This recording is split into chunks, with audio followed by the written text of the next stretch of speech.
Bom dia, meus queridos. Que a paz do nosso Senhor Jesus Cristo estejam com todos. Estou aqui mais uma vez para compartilhar com os irmãos mais uma porção da palavra de Deus através da escola de discípulos, não é? Nessa classe chamada Estratégias de Enfrentamento. Mas antes mesmo de darmos início a essa aula, eu gostaria muito de fazer uma oração, né? E na sequência cantar um trecho de um louvor que vai vir a calhar, né? Com aquilo que nós vamos falar no dia de hoje. Amém? Fechemos os nossos olhos. Querido Deus e eterno Pai, nós te louvamos e te glorificamos, porque tu és fiel, tu és um Deus bendito, tu és um Deus que tem cuidado de nós e que de semana a semana nós estamos aprendendo cada vez mais da tua palavra, seja em qualquer uma das classes que estão dispostas no canal da igreja, as pregações dos cultos e tudo mais. Louvamos a Deus, te agradecemos, Senhor, porque ainda temos esta ferramenta para transmitir aquilo que o Espírito quer dizer às igrejas. Por isso, nos ajude e que os nossos ouvidos estejam atentos para a tua palavra nesta manhã. É o que eu te louvo e te bendigo em nome de Jesus. Amém, meus queridos? Eu vou cantar aqui o trecho de um hino, de um louvor. Muitos já devem conhecer, mas ele conta uma história que depois eu creio que o autor, que o compositor, ele pensou nesse trecho da palavra de Deus. De qualquer forma, eu vou usar ele como esteio e como coluna também para o que eu vou falar para os irmãos nesta manhã. Amém?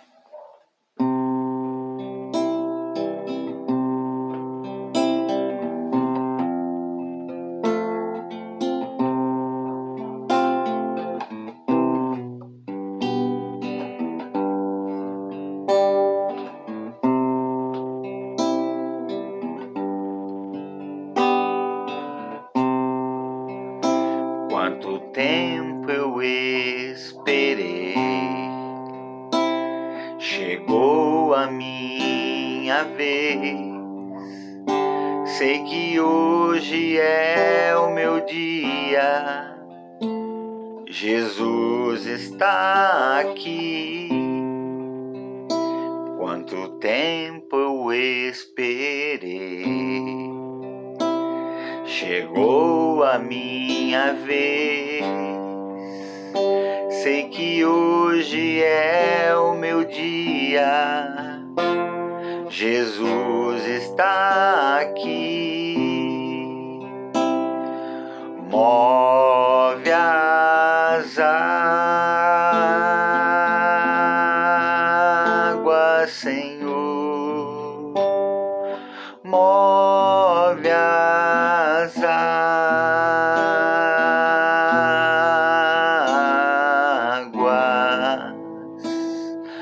Vou mergulhar, vou restaurar a minha vida.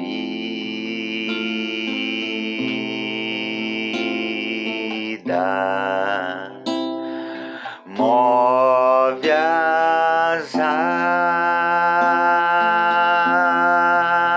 águas, Senhor, move as águas.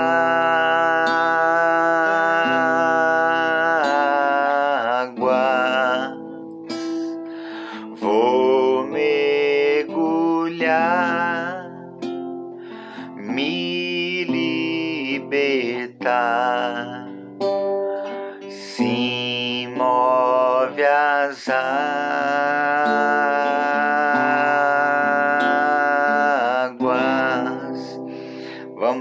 nesta manhã, com toda a fé, pedir para que Deus mova as águas na nossa vida.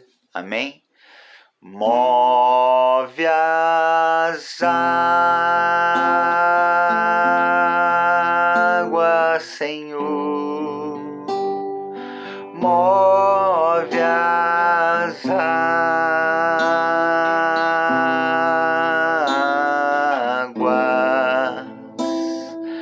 Vou mergulhar, vou restaurar a minha vida.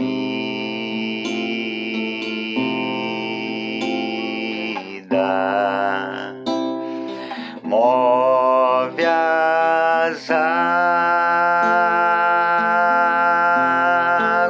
Senhor. Move as águas.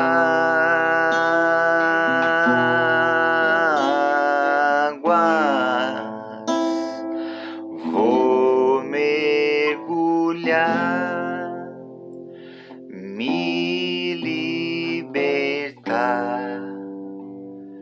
Sim, move as águas.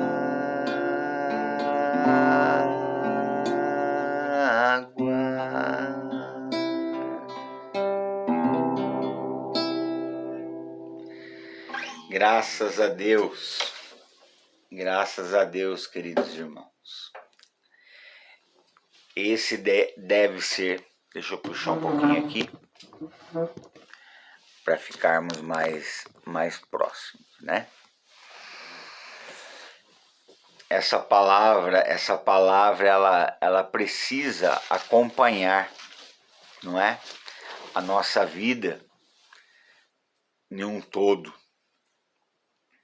né? Sempre que passamos por algumas lutas e algumas dificuldades, nós devemos acessar aquele que pode, o Deus do impossível, não é verdade?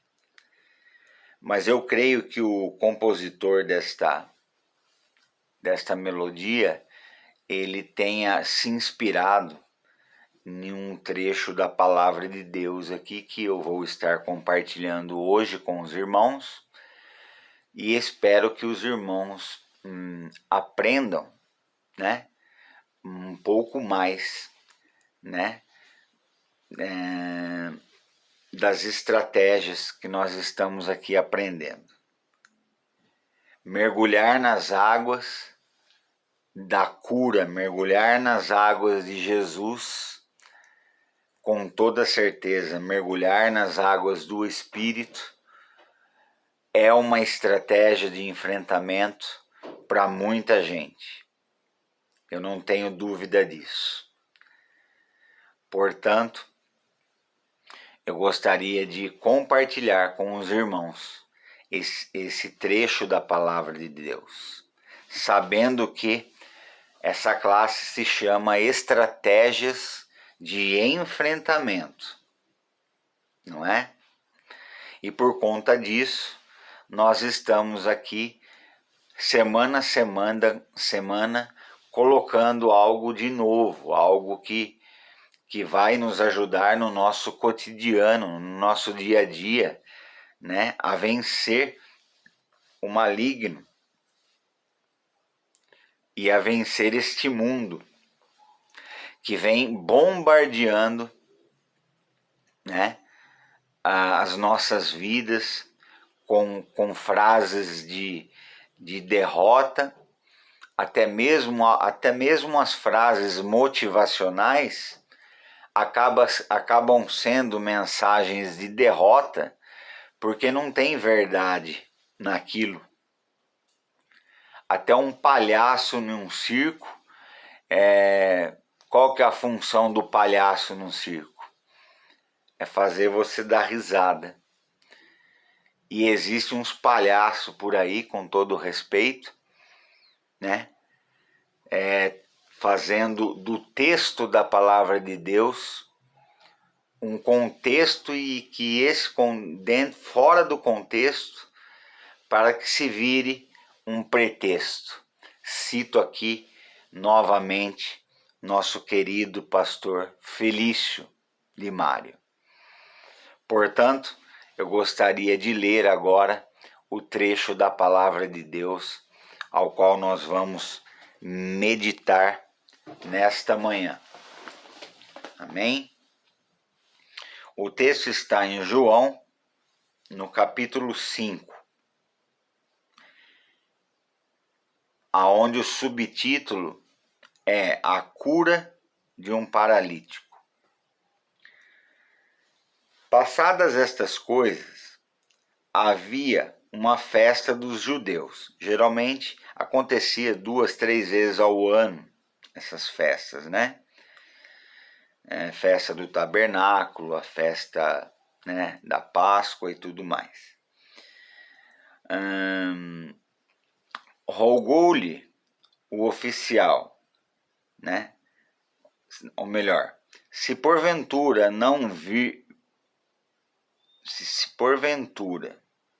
não virdes sinais e prodígios, os irmãos me desculpem, aqui é que eu sem óculos, é só misericórdia de Deus. Eu comecei aqui lendo o trecho errado, perdi apenas 1 minuto para dar essa desculpa. Mas diz aqui a cura de um paralítico.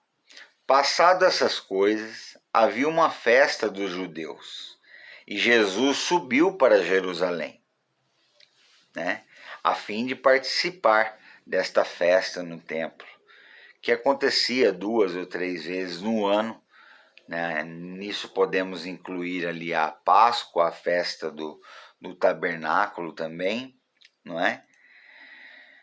E a palavra aqui continua. Ora, existe ali junto à porta das ovelhas um tanque chamado em hebraico Betesda, né? Esse tanque chamado de Betesda significa tanque das misericórdias. Havia ali um tanque chamado Betesda, o qual tem 5 pavilhões. Neste jazia uma multidão de enfermos, cegos e coxos e paralíticos esperando. Agora você vai reparar que essa parte ela está em colchete, né? Sobre colchete, esperando que se movesse a água.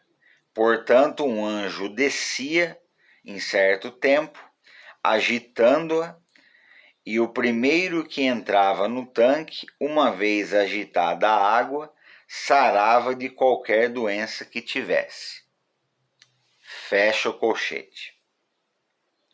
Estava ali um homem enfermo, havia 38 anos. Jesus, vendo-o deitado, sabendo que estava assim há muito tempo, perguntou-lhe: Queres ser curado?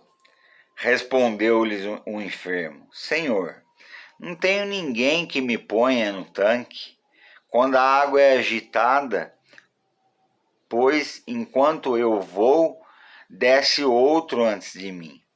Então lhe disse Jesus: Levanta-te, toma o teu leito e anda. E imediatamente o homem se viu curado e, tomando o leito, pôs-se a andar. E aquele dia era sábado. Por isso disseram os judeus aos que fora curado: Hoje é sábado e não te é lícito carregar o leito. Ao que lhes respondeu: O mesmo que me curou me disse: Toma o teu leito e anda. Perguntaram-lhe eles: Quem é o homem que te disse: Toma o teu leito e anda? Mas o que fora curada não sabia quem era, porque Jesus havia se retirado por haver muita gente naquele lugar. Mais tarde, Jesus o encontrou no templo e lhe disse: olha, que já estás curado, não peques mais, para que não te suceda coisa pior. Para que não te sucedas coisas pior. O homem retirou-se, disse aos judeus que fora Jesus quem havia lhe curado. E os judeus perseguiam Jesus, porque fazia essas coisas no sábado.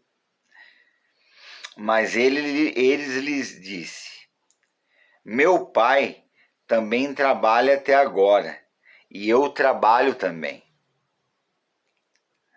Por isso, pois, os judeus ainda mais procuravam matá-lo, porque não somente violava o sábado, por uma questão da lei, mas também dizia que Deus era o seu próprio Pai, fazendo-se igual a Deus. Então aqui, irmãos, nesse texto, nós podemos aprender muitas coisas. Em primeiro lugar, que Jesus cura. Em segundo lugar, que Jesus liberta. Que Jesus ele transforma a vida do pecador, a nossa vida. E que muitos ao nosso redor, muito provavelmente, não dão a mínima importância pelo que você está passando.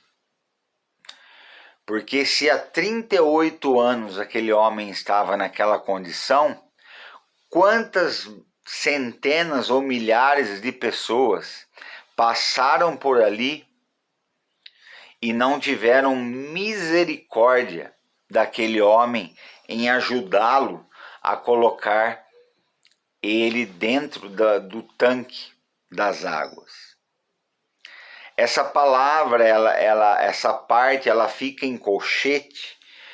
Por colchete são aqueles dois que é igual dois parênteses, né? Ela fica em colchete porque não foi encontrado essa palavra nos manuscritos originais, que eram feitos geralmente pelos escribas ou pelos copistas da época. Mas isso não quer dizer que torna essa palavra mentirosa. Muito pelo contrário. O seu próprio contexto mostra que ela é uma palavra verdadeira. Isso aconteceu de fato. Então ela narra a história aqui de que Jesus, a caminho de Jerusalém para a festa no templo, ele resolve passar por esse lugar que ele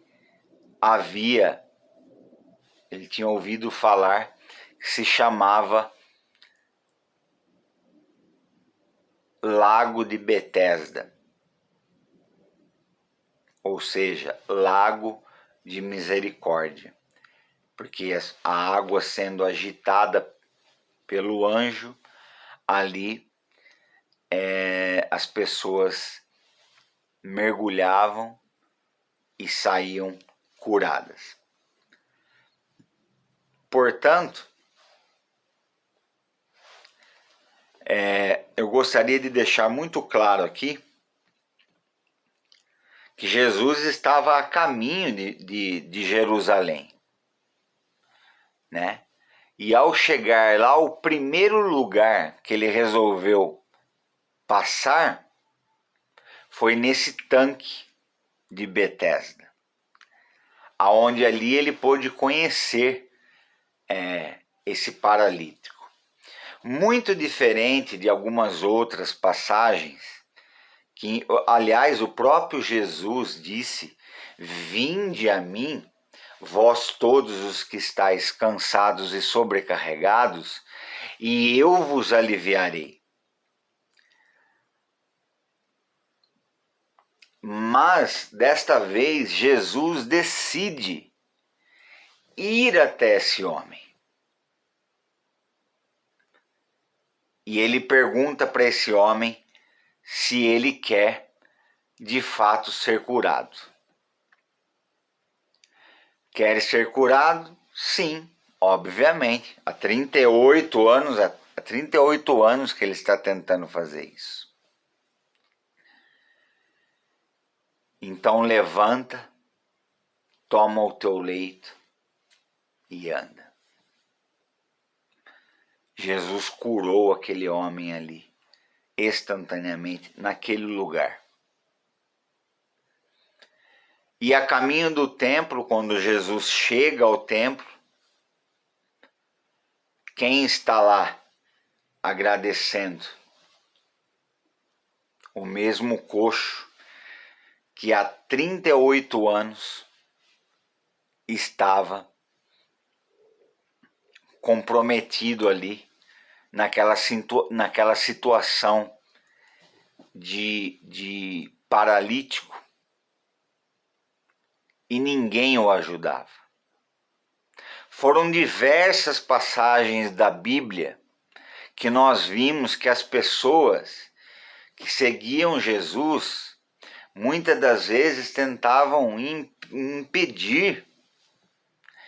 E isso, dentro da proposta que a gente traz para essa classe, que é estudar as obras da carne e os frutos do Espírito, eu compreendo que isso é um tremendo de um egoísmo da parte de algumas pessoas desejarem elas apenas ser curadas. E aquele homem, quando Jesus chega ao templo, ele está dentro do templo, louvando a Deus e contando quem havia feito o milagre, quem havia feito aquela maravilha na vida dele. E em várias passagens nós vemos, como por exemplo a passagem do Bartimeu, do cego Bartimeu, muitos tentaram impedir Jesus de curar. Imagine vocês a mulher do fluxo de sangue, que na época, pela lei, ela, nas suas regras, era considerada imunda. As mulheres na época da menstruação, vamos dizer assim, das suas regras, né? Ela era considerada imunda.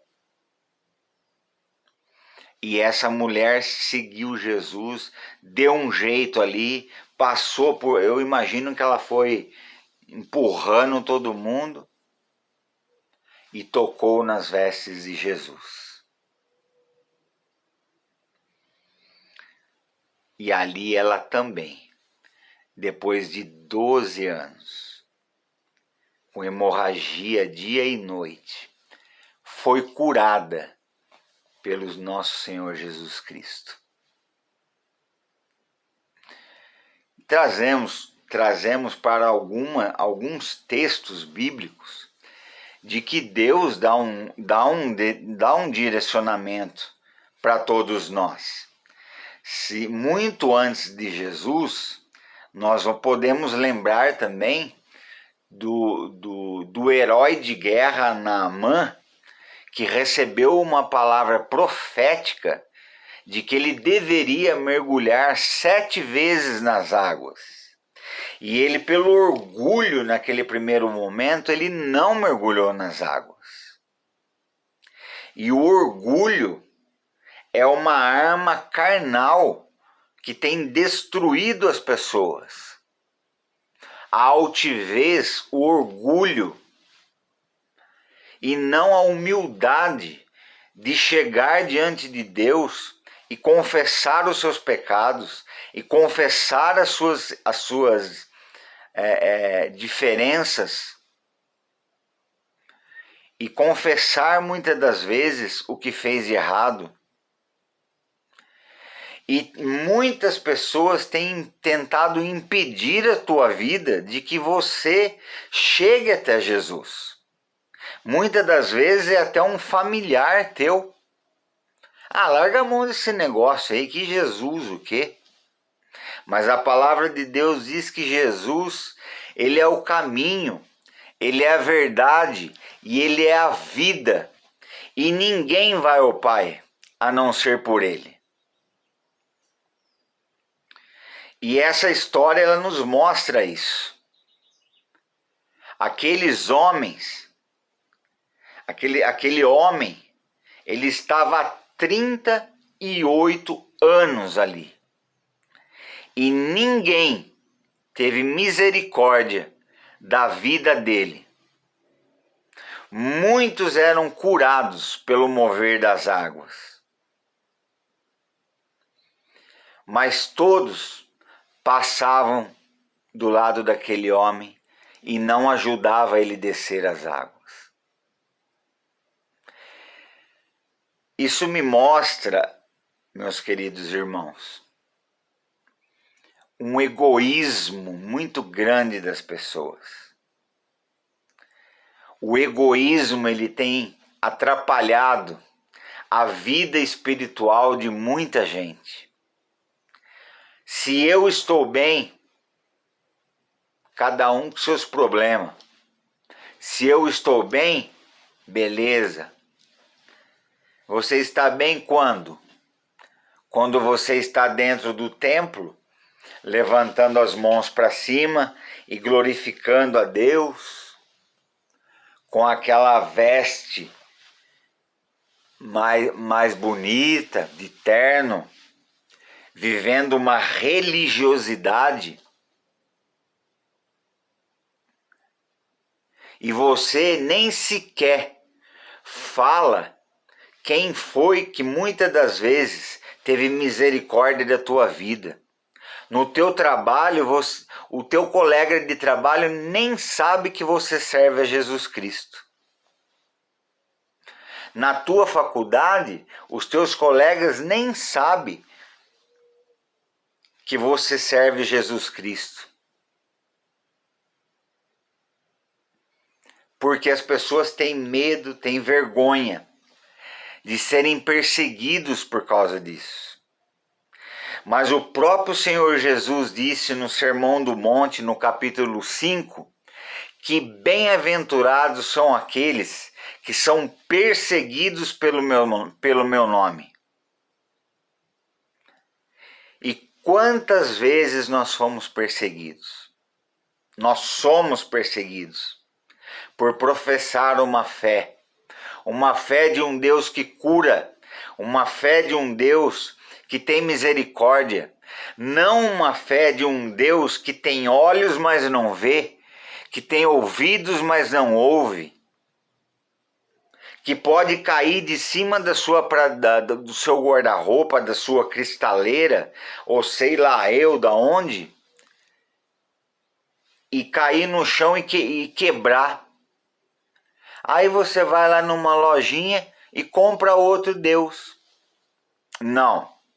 Nós estamos falando do Deus que trabalha de dentro para fora.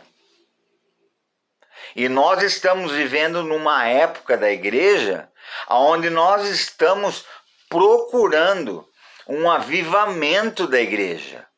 Nós estamos chamando as pessoas a prestar atenção e a desejar, a voltar pelo primeiro amor. O que Jesus diz lá na igreja de Éfeso, para a igreja de Éfeso, através de João, revelando. É uma igreja organizada, é uma igreja grande, é uma igreja que tem departamentos, é uma igreja que tem ministério de compaixão, é uma igreja que tem ministério de evangelismo, é uma igreja que olha, quando é comentada, é uma igreja maravilhosa.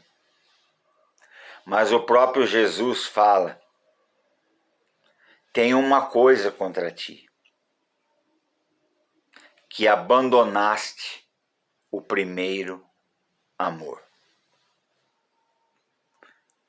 Não adianta, meus queridos, nós estarmos dentro das igrejas, falando de avivamento, falando de vida restaurada, falando de reaviva em mim, Senhor. Talvez essa deveria ser a postura na humildade de nós estarmos dentro dos cultos que nós fazemos, que ainda podemos fazer, porque podem ter certeza que logo, logo, nós nem vamos conseguir. Eu não estou aqui sendo pessimista não, irmãos. Eu estou falando a verdade, que é para você não viver uma vida de engano, porque o nosso adversário está ao derredor e ele é enganador. Ele está enganando as pessoas. E que você não viva uma vida de religiosidade. Que você entenda que você é a igreja com pernas. Aonde Deus te colocou é aonde vai brilhar a luz de Jesus Cristo. Não importa onde. Se é dentro da tua casa, se é dentro da tua comunidade, se é levando muitas das vezes um prato de comida para alguém que está necessitando, um cobertor, sim, isso são obras sociais, faz parte de um ministério de compaixão e glória a Deus por isso. Mas não pense você que ir na igreja todos os domingos ou participar de vez em quando do culto de oração ou de vez em quando ouvir uma aula na escola de discípulos que fale sobre estratégias de enfrentamento, vai fazer você ter força suficiente para derrotar o teu adversário. Nós precisamos buscar a Deus incessantemente para sermos curados. E aquele homem ali, não saindo do texto, aquele homem ele estava ali há 38 anos. E muitas pessoas passaram por ele e nenhum sequer perguntou se ele queria uma ajuda para entrar no tanque. Mas Jesus não foi naquele lugar à toa. Não. Jesus quis ir nesse tanque de Betesda. Ele quis ir até lá, porque ele queria curar aquele homem. Desta vez, ele não disse: vinde a mim, vós todos que estáis cansados e sobrecarregados, e eu vos aliviarei. Não. Desta vez, ele foi à presença daquele paralítico, porque ele conseguiu sentir a fé no coração daquele paralítico. Como ele sentiu a fé no coração da mulher que era considerada imunda e que fazia 12 anos que sofria de uma hemorragia, do fluxo de sangue. Ela tocou as vestes de Jesus e saiu virtude daquilo ali, diz a palavra de Deus. E ela foi curada pela fé. Quantas pessoas são curadas pela fé? Eu conheço inúmeras pessoas, meus queridos, que são curadas pela fé em Cristo Jesus. Mas conheço muita gente também que vive uma vida de religiosidade, que vive uma vida pecaminosa, que está apenas se vestindo de uma roupagem de crente, mas o seu coração está cheio de impureza. O teu coração não é novo. E como que nós vamos pedir para Deus reavivar a igreja, restaurar a igreja?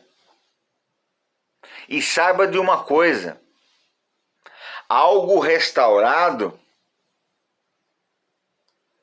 nós devemos tomar muito cuidado com isso. Quando falamos, Jesus, restaura a minha vida. Porque seria o mesmo que você pegar um móvel antigo e dar aquele talento no móvel. Passar ali um verniz, passar ali uma tinta, não é verdade? Mas o que está por baixo, ele fica brilhoso, lindo, igual quando nós vamos de domingo na igreja. Não é isso? Quem olha para nós fala, poxa vida, eu queria ser igual esse irmão aí. Olha só, que maravilha.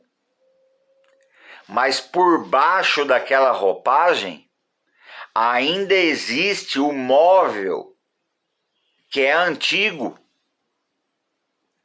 Por baixo da roupagem, muitas das vezes, existe as tentações e o pecado adâmico que carregamos conosco.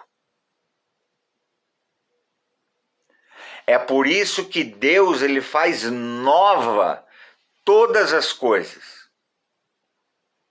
E se nós estamos como igreja pedindo para Deus renovar a igreja, é porque a igreja está morta. É porque a igreja não está enxergando o que Deus tem feito. A igreja está olhando apenas para as dificuldades, não está olhando para o Deus Todo-Poderoso, que está assentado no trono, num trono de glória, fazendo milagres, fazendo prodígios, curando e libertando vidas. A igreja está na inércia. E se eu preciso hoje pedir renovo para a igreja de Cristo, isso significa que a igreja morreu. Por que eu vou pedir para reviver? Por que eu peço para reviver algo em mim? É porque um dia houve vida.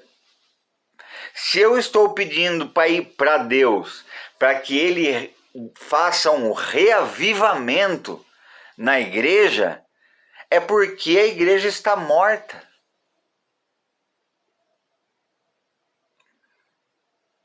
Deus disse para a igreja de Éfeso,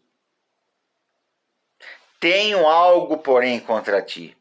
Abandonaste o primeiro amor. Aquele amor que nos impulsiona a crer em Jesus Cristo. O paralítico nem entrou dentro do tanque de Betesda. Ele já saiu dali curado, com a sua maca nas costas.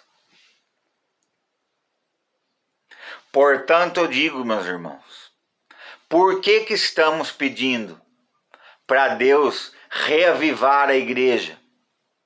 Porque a igreja está morta. A igreja está egoísta, egocêntrica.